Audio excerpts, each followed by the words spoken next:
Subversion is the term, if you look in a dictionary or criminal code to that matter, usually is explained as a part of activity to destroy things like religion, government system, political, economical system of a country.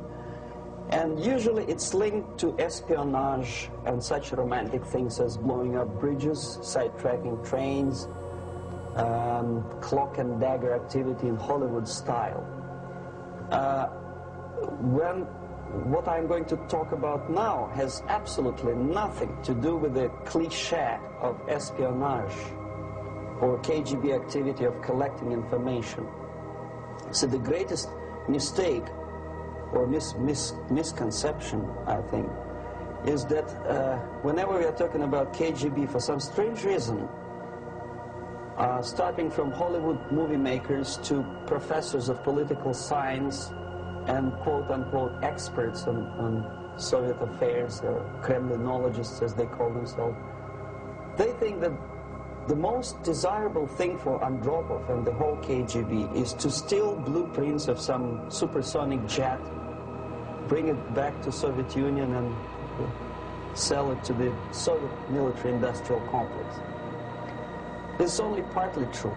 If we take the whole time, money, and manpower that the Soviet Union and KGB in particular spends outside of USSR border, we will discover, of course there are no official statistics unlike with CIA or FBI, that the espionage as such occupies only 10 to 15% of money, time, and manpower. 15% of the activity of KGB. The rest, 85%, is always subversion. And unlike a dictionary of English, Oxford Dictionary, subversion in Soviet terminology means always a destructive, aggressive activity aimed to destroy the country, nation, or geographical area of your enemy. So there's no romantics in there, absolutely. No blowing up bridges, no microfilms in Coca-Cola cans, nothing of that sort. No James Bond nonsense. It's most of this activity is overt, legitimate, and easily observable if you give yourself time and trouble to observe it. But according to the law and law enforcement systems of the Western civilization, it's not a crime.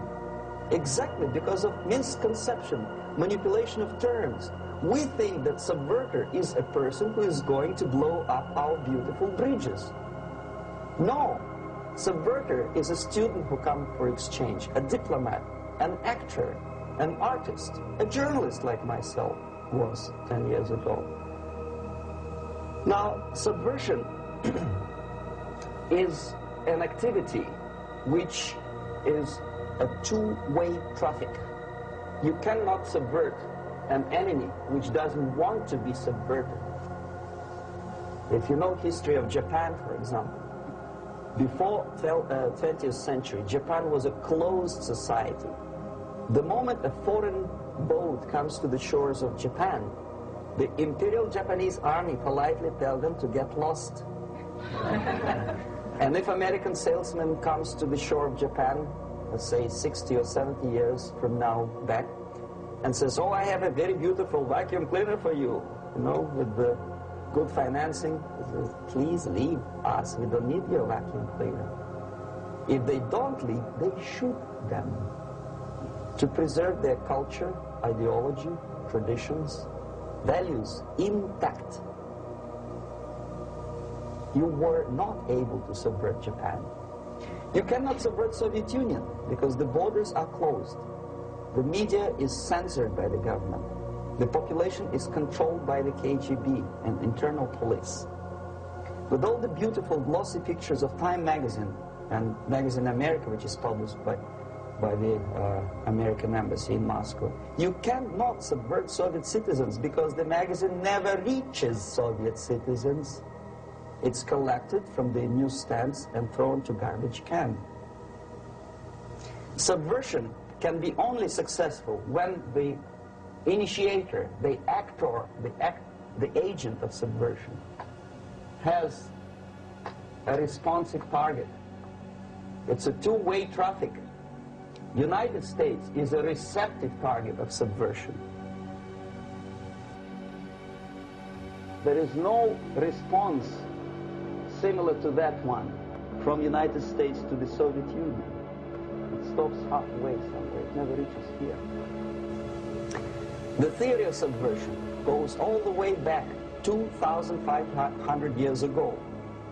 The first human being who formulated the tactics of subversion was a Chinese philosopher by the name of Sun Tzu.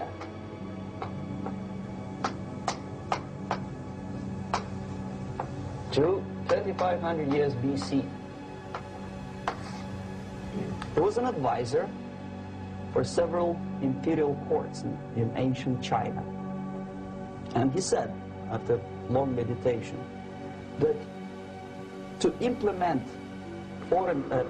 state policy in a warlike manner, it's the most counterproductive, barbaric, and inefficient to fight on a battlefield.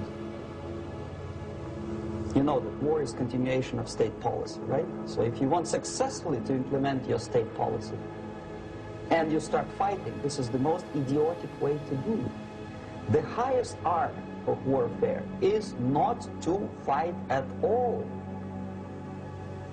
but to subvert anything of value in the country of your enemy, until such time that the perception of reality of your enemy is screwed up to such an extent that he does not perceive you as an enemy, and that your system, your civilization, and your ambitions look to your enemy as an alternative, if not desirable, then at least feasible. Better red than dead.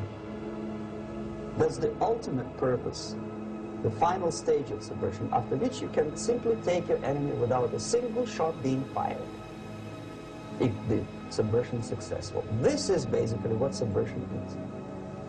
As you see, not a single mentioning of blowing up bridges. Of course, Sun Tzu didn't know about blowing up bridges. Maybe there were not that many bridges at that time.